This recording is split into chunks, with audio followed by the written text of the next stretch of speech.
بسم الله الرحمن الرحيم إن الله وملائكته يصلون على النبي يا أيها الذين آمنوا صلوا عليه وسلموا تسليما اللهم صل وسلم على سيدنا محمد وعلى آله وأصحابه وبارك وسلم.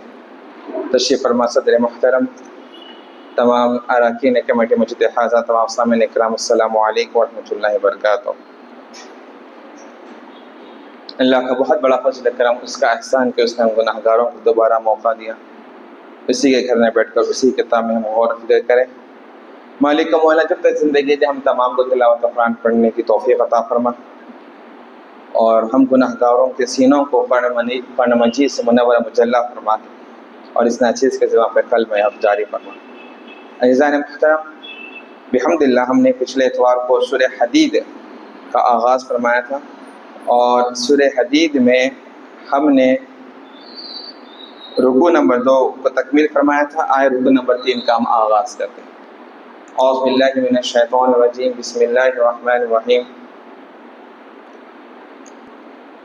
اعلموا انما الحیاة الدنیا لعب ولهو وزینۃ وتفاخر بینکم وتکاثر فی الاموال والاولاد كمثل غيث أعجب الكفار نباته ثم يحيج فتراه مصفرا ثم يكون حطاما وفي الآخرة عذاب شديد ومغفرة من الله ورضوان وما الحياة الدنيا إلا متاع الغرور. رب تبارک و تعالی یہاں پر بہت پیاری بات فرما رہا ہے، جان لو. پچھلے آپ نے سماعت فرمایا پچھلے درس میں کہ کثرت سے اپنے مال کو رائے خدا میں خرچ کرنا، اس کی ترغیب دلائی گئی، اس کے طرف دعوت دی گئی ہے کہ اللہ کے راہ میں مال خرچ کرو. حتیٰ کہ یہ تک فرمایا کہ کون ہے جو اللہ کے راہ میں اپنا مال خرچ کرے گا، کون اللہ کو قرض دے گا. اور خاص کر وہ مال جو تم دین کی تبلیغ میں لگاتے ہو، دین کی دعوت میں لگاتے ہو، وہ مال بہت عمدہ اور افضل ہے، کیونکہ آپ اللہ اس کے رسول کی مدد کر رہے ہیں. ایسا مال جو آپ دین کے فروغ کے لیے، دین کی اشاعت کے لیے آپ جو مال خرچ کر رہے ہو، تو یہ مال اللہ کے ہاں بڑا اجر عظیم والا مال ہے. تو ہمیں چاہیے کہ دین کی تبلیغ میں اپنا مال خرچ کرے. کتابوں کی اشاعت ہے وغیرہ وغیرہ، بہت سارے جو ہے نا آج کی مختلف ذرائع ہیں جس میں انسان کو چاہیے کہ اپنا مال دین کی تبلیغ میں خرچ کرے تاکہ دین جو ہے نا لوگوں تک پہنچ سکے. تو رب نے فرمایا اس آیت میں کہ خوب جان لو کہ جو دنیا کی زندگی ہے یہ کھیل کود ہے، وزینت، اور یہاں پر خوبصورتی ہے، زینت ہے، وتفاخر بینکم، اور تم آپس میں فخر کرتے ہو. کس اعتبار سے فخر کرتے ہو؟ وتکاثر فی الاموال والاولاد، اپنی دولت کی کثرت پر اور اپنی اولاد کی کثرت پر. یہ ایک دنیا کھیل کود ہے، یہ تماشا ہے، یہاں پر خوبصورتی ہے. تم اس میں اتنا کھو گئے اور اتنا فخر آپس میں ایک دوسرے کے مال پہ کر رہے ہیں. تمہارے پاس کتنا بینک، تم کتنا کماتے ہو، تمہارا منتھلی کتنا پیکیج ہے، تم کتنا ارن کرتے ہو، کتنے بینک بیلنس تمہارے پاس، کتنے گھر تمہارے پاس، کتنے اپارٹمنٹ تمہارے پاس. بس اسی میں انسان کمپٹیشن میں لگا ہوگا. ارے میاں دیکھو ان کا بچہ آگے بڑھ جا رہا، ان کے پاس اتنے جو ہے نا بینک بیلنس ہوگا، یہ گھر پراپرٹیز بڑھے، تمہارے پاس کیا ہوگا. تو یہ کیا ہو رہا، ہمارا معاشرہ رب تبارک و تعالیٰ فرما رہا ہے کہ تم تکاثر، کثرت کر رہے ہو، آپس میں تقابل کر رہے ہو. اللہ نے جو بندے کو دیا ہے بندہ اس پہ خوش رہے اور اللہ سے راضی رہے. آج کا زمانہ عزیزان محترم، یہ جو زمانہ ہے یہ سوشل میڈیا کا زمانہ ہے، یہاں پر انسان جو ہے نا اپنے آپ کو دوسروں سے موازنہ کر رہا ہے، جبکہ ایسا نہیں کرنا چاہیے. اس سے کیا ہوگا؟ اس سے یہ ہوگا کہ اللہ نے جو تم کو نعمتیں دی ہے تو اس کے اندر تمہارے اندر کیا ہوگی؟ اللہ کی ناشکری پیدا ہوگی. اللہ نے مجھ کو تھوڑا دیا، بہت کم ہے میرے پاس، تو اللہ کی ناشکری تمہارے اندر آ رہی ہے. تو جب تم کمپیریزن شروع کر دو گے تو پھر اس کی کوئی انتہا نہیں ہے. دنیا میں کروڑپتیوں کی کمی نہیں ہے. کتنا دولت، یاد رکھ لو جتنی دولت دنیا کے پاس ہے، رب نے فرمایا کلکم فقرا، تم سارے کے سارے فقیر ہو. غنی تو دنیا میں صرف کائنات میں ایک ہے، وہ اللہ ہے بس. تم سارے اس کے مانگتے ہو، تم سب اس کے بھکاری ہو، چاہے کتنے بھی کروڑپتی تم کیوں نہ ہو. کس کے بھکاری ہو؟ اللہ کے. اللہ غنی ہے، تم سارے عبد الغنی ہو. وہ ایک اللہ غنی ہے۔ تو اللہ فرما رہا ہے کہ دنیا کی دولت جس کو تم نے کھیل تماشا بنا کے رکھا ہے، یہ تم جو ہے نا، یہ دنیا ہی ایسی چیز ہے۔ ایک اللہ نے ایک مثال دے کے فرمائی ہے، کسانوں کی مثال، کمثل غیث اعجب الکفار، اس بارش کی طرح ہے جب وہ برستی ہے تو کسان بڑے خوش ہو جاتے ہیں، ارے بارش ہو رہی ہے، بارش ہو رہی ہے، اب ہماری اناج، ہمارے جو ہے نا سبزہ اچھا ہوگے گا اب یہاں پر۔ اعجب الکفار نباتہ، اپنا سبزہ اچھا ہوگا، وہ تعجب کرنے لگیں گے اپنے جو ہے نا کھیتوں کلیان سے۔ ثم یہیج فتراہ مصفرا ثم یکون حطاما، پھر رب نے فرمایا پھر اس کے بعد جب اس پہ کوئی آفت برستی ہے آسمان سے یا زمین سے، کسی قحط کی وجہ سے یا پھر جو ہے نا سیلاب یا کسی آندھی کی وجہ سے جب اس پہ آفت برستی ہے تو سارا کا سارا اس کا جو کھیت ہے وہ بنجر اور ویران پڑ جاتا ہے۔ جب قحط سالی پڑتی ہے تو پانی جب اسے نہیں ملتا ہے نہ آسمان سے نہ زمین پر، تو پھر اس کھیت کا عالم کیا ہوگا؟ سوکھ جائے گا۔ تو رب نے ایک مثال دے کے فرمایا کہ فَتَرَاهُ مُصْفَرًّا، تو وہ جو ہے نا سبز رنگ کا ہو جائے گا، پیلا ہو جائے گا، ثم یکون حطاما، اور وہ خاک ہو جائے گا، سارا کھیت خاک ہو جائے گا۔ یعنی رب فرما رہا ہے کہ یہ امیدیں باندھنا بند کرو۔ ہم نے دنیا سے کیا کیا ہے؟ امیدیں باندھ رہے ہیں، لمبی لمبی امیدیں باندھ رہے ہیں، پلاننگ جو ہے نا 1000 سال کی ہے، بیٹھے بچوں کی پلاننگ بیٹھی ہے۔ دنیا کے حالات کیسے تیزی کے ساتھ بدل رہے ہیں، دجالی زمانہ ہے، فتنوں کا زمانہ ہے، دیکھو اطراف کیا ہو رہا ہے، عالم عرب میں کیا چل رہا ہے، مڈل ایسٹ میں کیا چل رہا ہے، اور ہماری پلاننگ تو آخرت کے بجائے دنیا کی ہے۔ اللہ نے فرمایا کیا تم نے لمبی لمبی امیدیں باندھ رکھی ہے دنیا سے؟ بات کہی ایک کہنے والے نے بڑی اچھی کہی کہ سامان ہے 100 برس کا، پل کی خبر نہیں، زندگی کب اکھڑے گی نہیں پتہ ہے، اور جو ہے نا لمبی لمبی امیدیں باندھے بیٹھے، ایسا ہوگا تو ویسا ہوگا، پھر ایسا ہوگا، پھر 80+ ہو گئے تو ایسا ہو جائے گا، پھر جو ہے نا ایسا کریں گے ویسا کریں گے۔ یہ سارے امیدیں کب کس کو موت آ جائے پتہ نہیں ہے۔ قیامت کی نشانی میں سے ایک نشانی یہ بھی ہے کہ انسان کو موت فجأتاً آتی ہے، اچانک۔ قیامت کی نشانی میں سے ایک نشانی یہ بھی ہے، نبی پاک صلی اللہ علیہ وسلم نے فرمایا انسان کو اچانک کیسے ایسے واقعات ہیں۔ دیکھو آپ فٹ بال پلیئر ایک کھیل رہا تھا گراؤنڈ میں، اچانک موت آ گئی، کھڑے کھڑے لیٹ گیا، ختم، انا للہ، کام تمام ہو گیا اس کا، کھڑے کھڑے انسان۔ آفس میں بیٹھا تھا انسان، ویڈیو وائرل ہوئی، بیٹھے بیٹھے خلاص انا للہ ہو گیا۔ کب کس کو اچانک کیسا موت آ جائے اس کا علم سوائے اللہ کے کسی کے پاس نہیں ہے۔ تو آخرت کی فکر کرنی چاہیے۔ دنیا سے جو ہے نا اتنی رغبت رکھو جتنا دنیا کی تم کو ضرورت ہے، ہاں مانگو اللہ سے دنیا مانگو جتنی ضرورت ہے، پر یہ دنیا تمہاری زندگی کا مقصد نہیں ہے۔ پھر مومنین کے لیے کیا ہے؟ وفی الآخرت، اور کافروں کے لیے کیا رہے گا؟ وفی الآخرت عذاب شدید، آخرت سخت ناک عذاب ہوگا۔ اور مومنین کے لیے ومغفرت من اللہ ورضوان، اللہ کی طرف سے مغفرت ہوگی اور اس کی رضامندی ہوگی مومنین کے لیے۔ وما الحیات الدنیا الا متاع الغرور، نہیں ہے دنیا مگر سوائے دھوکے کا سامان۔ یہ ساری دنیا دھوکے کا سامان ہے، دھوکے کا سامان ہے۔ انسان بس اس میں دھوکا کھا گیا ہے، سمجھنے لگا کہ بس یہی ہے میری زندگی کا مقصد اور کچھ نہیں ہے۔ جتنا جینا ہے جی لو، life is only once, enjoy. Sunday get only once in a week, enjoy. بس یہ انجوائے ایسا لفظ آ گیا ہے نا، بس اس نے ہمارے آخرت کو برباد کر ڈالا ہے، نمازوں سے غافل کر رکھا، دین سے دور کر رکھا کہ بڑا انجوائے کرنا ہے۔ بس آپ اتنی محنت و مشقت تعلیمی زمانے میں کر رہے ہو، اس لیے کر رہے ہو کہ آپ کو بعد میں انجوائے کرنا پڑے گا، سکون ملے گی۔ عزیزان محترم، پوری پلاننگ آپ دیکھ لیں، بچپن سے بچوں کو ہم ابھی سے یہی جو ہے نا ذہن میں بٹھا رہے ہیں کہ بس تم کو پیسہ کمانا ہے، پیسوں کی دھن دھن دھن، آخرت، خبر، حشر، یہ سب تو ڈیلیٹ ہو گیا ہے ہماری پلاننگ سے، ہے ہی نہیں ہمارے پاس۔ عزیزان محترم، ہمیں چاہیے کہ اپنے آخرت کی فکر کریں۔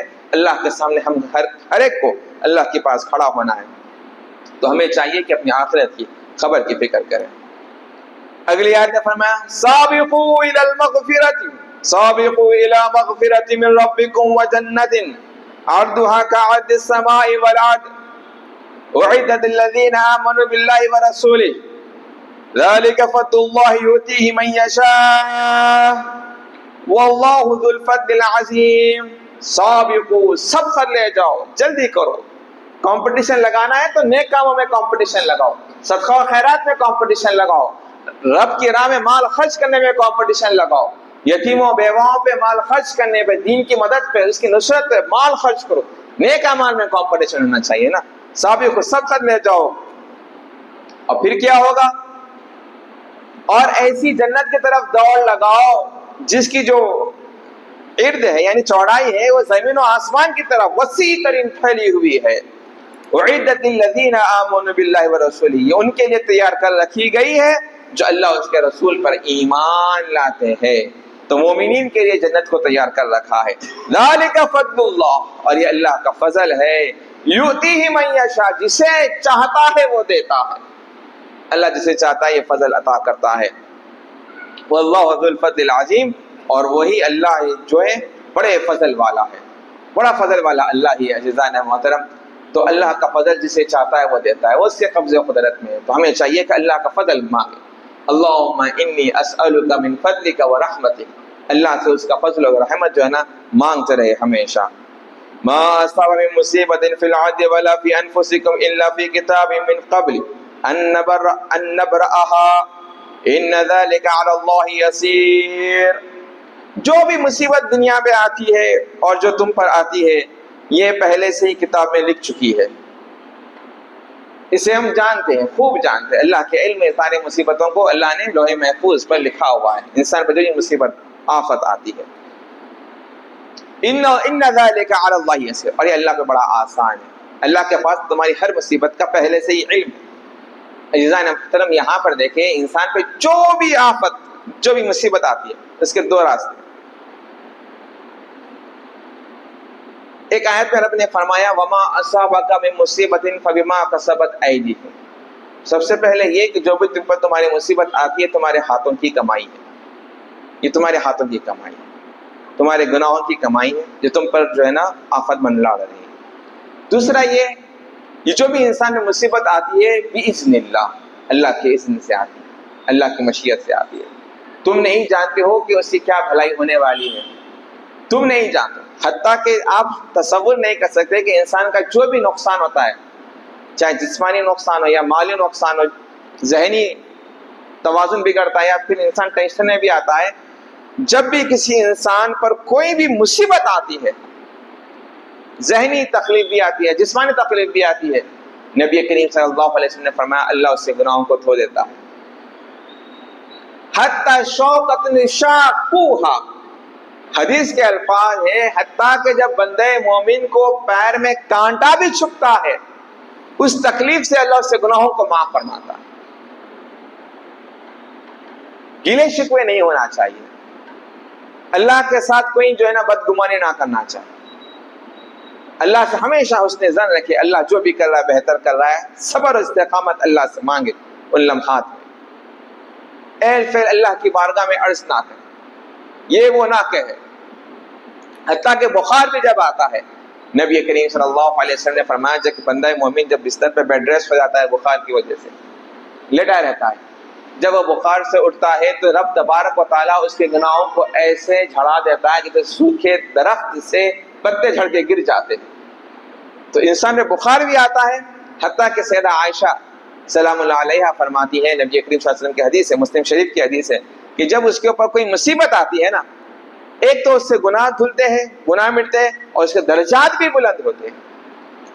اللہ سے گلے شکوے نہ کرے، صبر کرے، استقامت کرے، کہے انا للہ و انا الیہ راجعون. ہم سب اللہ ہی کی طرف سے آئے اور اسی کی طرف ہم کو لوٹ کر جانا ہے. تو انسان کو چاہیے کہ صبر تحمل رکھے. تو جو بھی ہوتا ہے مصیبت میں اللہ اس کی بہتری کے لیے کرتا ہے، تاکہ وہ تم نہیں جانتے کہ آگے تمہارے ساتھ کیا ہونے والا ہے، پر اللہ کے پاس ہر چیز کا علم ہے. سورہ بقرہ میں آیت ہے عسى ان تكرهوا شيئا وهو خير لكم وعسى ان تحبوا شيئا وهو شر لكم والله يعلم وانتم لا تعلمون.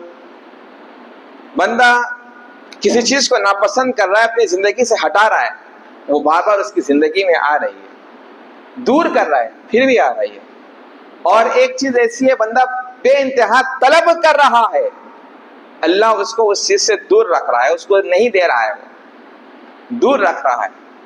ہمارے حق میں کیا بہتر ہے، کیا بہتر نہیں ہے، مالک اس کا علم کہاں ہے، کس کے پاس ہے؟ فرمایا واللہ یعلم وانتم لا تعلمون، اللہ خوب جانتا ہے، تم کچھ نہیں جانتے۔ تمہیں موت کب آنی ہے تمہارے پاس اس کا علم نہیں، کس کے پاس ہے؟ اللہ کے پاس۔ کب تمہارے ساتھ کیا ہوگا اس کا علم کس کے پاس ہے؟ اللہ کے پاس ہے، تمہارے پاس کچھ نہیں۔ تم بس دعا کرو، اسباب اختیار کرو، تمہارا کام اتنا ہی ہے۔ تم محنت کرو، تمہارا کام اتنا ہی ہے۔ اللہ نے بندے کے ہاتھ میں کوشش دی ہے، کامیابی اللہ کے پاس ہے۔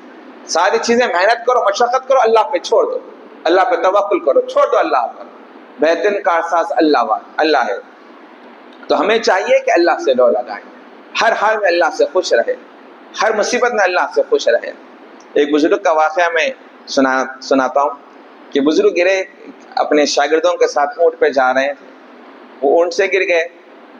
انہوں نے اللہ کا شکر ادا کیا، شاگرد پریشان کہ آپ تو اونٹ سے گرے، چھوٹا موٹا زخم بھی آپ کو آیا ہے، آپ اللہ کا شکر ادا کر رہے ہیں۔ میں اللہ کا شکر اس لیے ادا کر رہا ہوں کہ الحمدللہ میری جان محفوظ ہے، مجھ سے بڑی آفت مصیبت نہیں آئی ہے۔ تو بندے کو چاہیے ہر حال میں اللہ کا شکر ادا کرے، الحمدللہ علی کل حال، ہر حال میں اللہ کا شکر ہے۔ جیب خالی ہو تب بھی الحمدللہ، اللہ مجھ کو صحت رکھا، زندہ رکھا، لوگوں کے سامنے ہاتھ پھیلانے سے بچائے رکھا، الحمدللہ۔ ہر حال میں اللہ کا شکر ادا کرو، خوشیوں میں بھی اللہ کا شکر ادا کرو، غم میں بھی اللہ کا شکر ادا کرو، ہر حال میں، زندگی کے ہر موڑ میں اللہ کا شکر ادا کرو بس۔ لِكَيْ لَا تَأْسَوْا عَلَىٰ مَا فَاتَكُمْ، تاکہ تم غم زدہ نہ ہو جاؤ جو تم سے کھو چکے ہیں، یعنی جو چیز تم سے کھو چکی ہے تم افسوس نہ کرو اس پہ۔ وَلَا تَفْرَحُوا بِمَا آتَاكُمْ، اور نہ تم اتراؤ جو کچھ ہم نے تم کو دیا ہے۔ وَاللَّهُ لَا يُحِبُّ كُلَّ مُخْتَالٍ فَخُورٍ، اور اللہ پسند نہیں فرماتا ہے ہر متکبر اور بڑائی جتانے والے کو، اللہ متکبر کو پسند نہیں فرماتا ہے۔ انسان کو جب اللہ نے نعمت دی اس کو اترانا بھی نہیں چاہیے، تکبر بھی نہیں کرنی چاہیے۔ اللہ نعمت دینے والا ہے اور لینے والا بھی وہی ذات ہے، صحت دینے والا بھی وہی ہے، لینے والا بھی وہی ہے، دولت دینے والا بھی وہی ہے، لینے والا بھی وہی ہے۔ تو انسان کو چاہیے اللہ کی بارگاہ میں عاجزی کے ساتھ رہے، اور لوگوں کے ساتھ بھی جو ہے نا اچھے اخلاق، خندہ پیشانی سے پیش آئے، اور تکبر نہ کرے، گھمنڈ نہ کرے کسی بھی چیز کا اس کے پاس ہونے کا۔ الذین یبخلون ویأمرون الناس بالبخل، اللہ اکبر، وہ لوگ جو بخل کرتے ہیں اور لوگوں کو بھی بخل کا حکم دیتے ہیں کہ بخالت، ایک تو خود پیسہ خرچہ نہیں کرتے اور لوگوں کو بھی کیا کرتے ہیں، مال خرچ کرنے سے روکتے ہیں۔ ان کے لیے وعیدیں ہیں، کیا ہے؟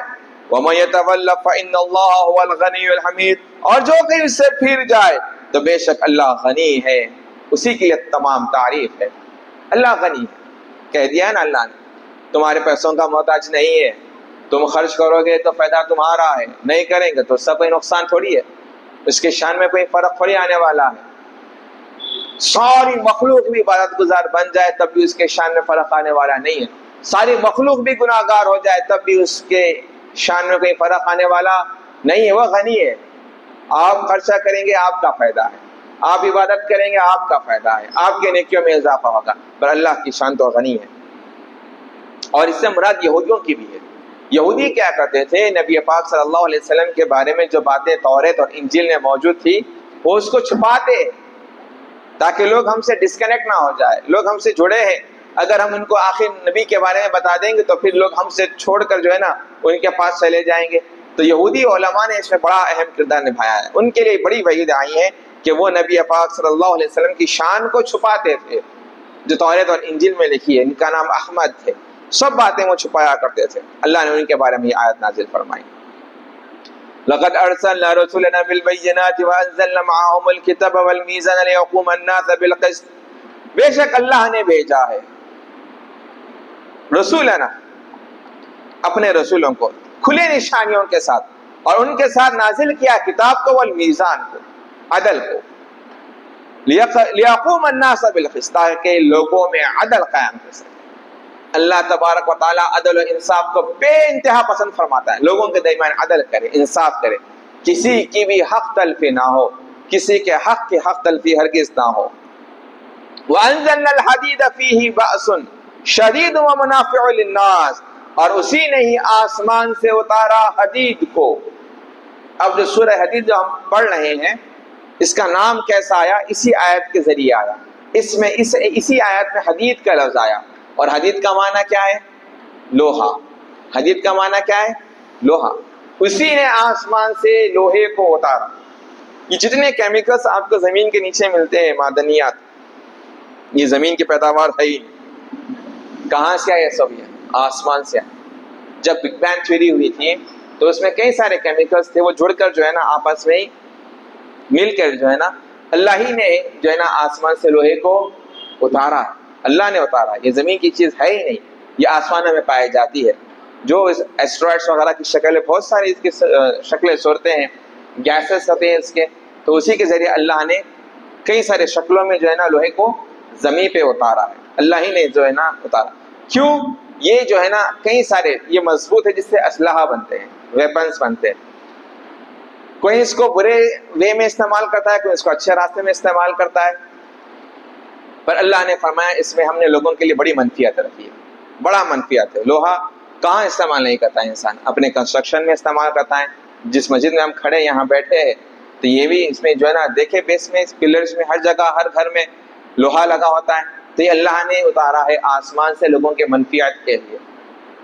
جب انڈسٹریلائز ریولوشن آیا تو اتنا کثرت سے لوہا بننے لگا اور کئی سارے جو ہے نا انسٹرومنٹس بننے لگے، تو لوگوں نے چاہا، پھر اس کے بعد ورلڈ وارز بھی ہوئے، کئی سارے ویپنز بنے، وہاں پر غلط اس کا استعمال ہوا، کئی ساروں کی جانیں گئی، تو اللہ نے فرمایا کہ ہم نے آسمان سے لوہے کو اتارا، اس میں لوگوں کے لیے منفیات بھی ہم نے رکھی ہے۔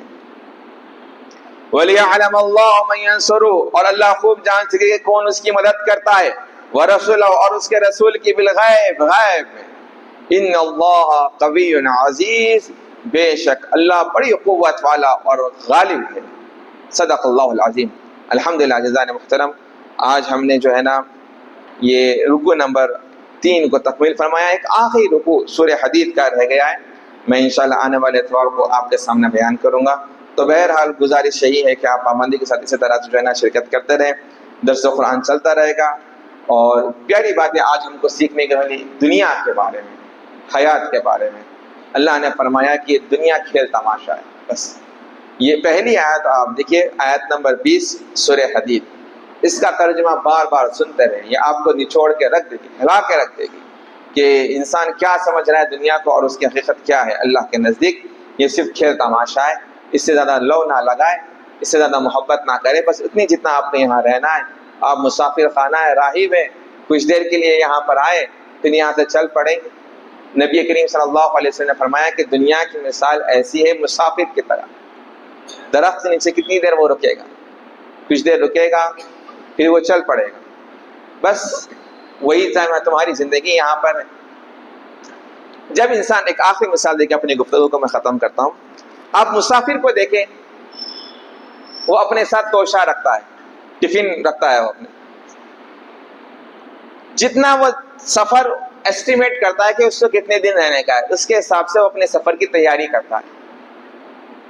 بھائی مجھ کو ایک ہی وہاں پر جانا، آج صبح جا رہا ہوں، کل صبح تک میں آ جاؤں گا، تو اس کے حساب سے وہ کھانے پینے کے لیے پیسے خرچے کے لیے رکھے گا۔ نہیں، اگر 2-3 دن کا اسٹے ہے تو پھر جوڑے بھی رکھے گا، کپڑے بھی رکھے گا، اس کے حساب سے وہ اپنے سفر کے حساب سے تیاری کرے گا۔ تو آپ نے 1 2 3 دن 4 دن 1 ہفتہ 2 ہفتے 1 ماہ 2 ماہ کے سفر کے لیے کیا تیاری کر رہے ہیں آپ سوچ لیں۔ یہ آپ کی دنیا کے سفر کا حال ہے، یہ دنیا کی زندگی جہاں آپ کو صرف 1-2 ماہ کے سفر میں آپ اتنے بے چین اور پریپریشن کرتے ہیں، بتاؤ قیامت کی زندگی تمہاری اصل زندگی ہے۔ تم اس دنیا میں مسافر ہو اور آخرت دائمی زندگی ہے، اور وہاں تمہارا اصل ٹھکانہ ہے، یہاں تم مسافر ہو۔ اس آخرت کے لیے تم نے کیا توشہ رکھا ہے؟ وہاں تمہیں 50,000 سال کے برابر ایک دن ملے گا، یہ ساری زندگیاں فنا ہو جائیں گی، وہ ایک دن پورا نہیں کر پائیں گی۔ اس دن کے لیے تم نے کیا پریپریشن کر رکھا ہے، کیا ساز و سامان کر رکھا ہے؟ وہ تمہارے حسن اعمال ہے، نیکیاں ہیں، اس پہ فوکس کرے اور اس کی تیاری میں لگ جائے۔ اللہ بد کی بارگاہ میں دعا ہے کہ باری تعالیٰ آج ہم نے جو کچھ سیکھا سمجھا تمام کا عمل کرنے کی توفیق عطا فرما۔ مالک مولا ہم گناہ گار ہیں، بدکار ہیں، سیاہ کار ہیں، ہمارے گناہوں کو معاف فرما، ہمارے والدین کے گناہوں کو معاف فرما، تمام مرحومین کی مغفرت فرما دے۔ یا ارحم الراحمین ہم تمام کو پابندی کے ساتھ درس قرآن میں شرکت کی توفیق عطا فرما۔ یا ارحم الراحمین جب تک زندگی ہے تلاوت قرآن کرنے کی توفیق عطا فرما۔ اس کتاب اللہ کو ہم گناہ گاروں کے سینوں کا نور بنا دے۔ یا ارحم الراحمین جب تک زندگی دے شریعت کا پابند بنا۔ یا ارحم الراحمین موت دے ایمان پر دے، ہم گناہ گاروں کو تیرے محبوب کی شفاعت نصیب فرما، تیرے محبوب کے دست مبارک سے جامع کوثر پینا نصیب فرما۔ مالک مولا ان دعاؤں کے درس قرآن کو انبیاء، صدیقین، شہداء، صالحین کے صدقے فعل قبول فرما، خصوصاً امام الانبیاء، امام المرسلین، خاتم النبیین کے صدقے فعل قبول فرما۔ امین بحق لا الہ الا اللہ محمد رسول اللہ صلی اللہ علیہ وسلم۔